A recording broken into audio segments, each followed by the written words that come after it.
Faith that doesn't transform your life is worthless. James has been telling us about this idea of faith without works being dead faith. It's faith that can't save you.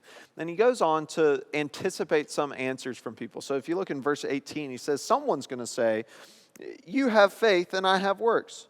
Well, show me your faith apart from your works, and I will show you my faith by my works. So he's anticipating someone's going to say, well, that might be your gift, but it's not mine. Particularly when we talk about like caring for the needy, having compassion for the poor, going and visiting widows and orphans.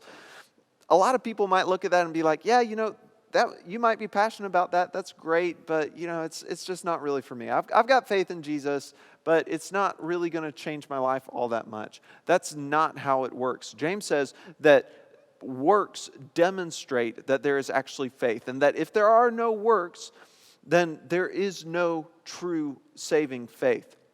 It's kind of like a cup of coffee. I don't know if any of you drink coffee, but most people know coffee by itself it's dark, it's bitter. There's a lot of people like the bitterness of it. A lot of people think it's terrible. So a lot of people, if they want to get away from the bitterness of the coffee, they put a bunch of milk and sugar and caramel and creams and all sorts of crazy stuff to make the coffee not bitter. Now, if someone sets 2 cups of coffee in front of you and says, which one has cream and sugar and all the nice stuff in it, and the only way you can tell is by tasting it.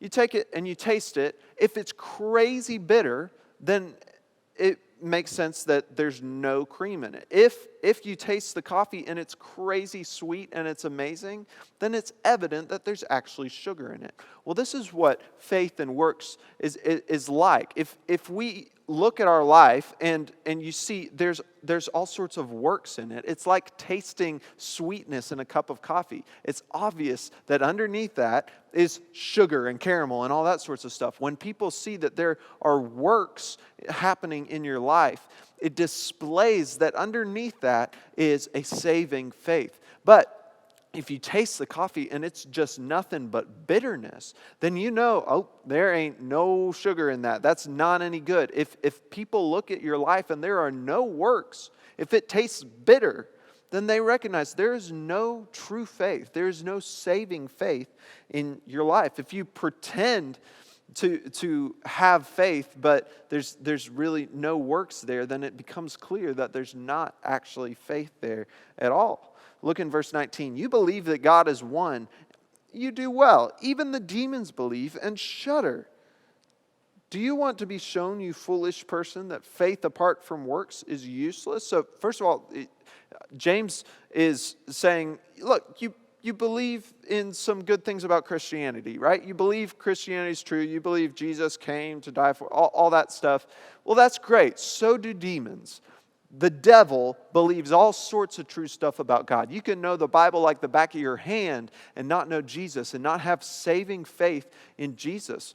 What shows that you have true saving faith is works and actions. So then what he does in this passage, I don't have it on the screen, but what he does is he goes into examples from the Old Testament. He looks at a guy like Abraham and a woman named Rahab, and he looks at their lives and he says, look at how we know they had faith. Look at how these people were saved. Was it faith that didn't cause them to do anything?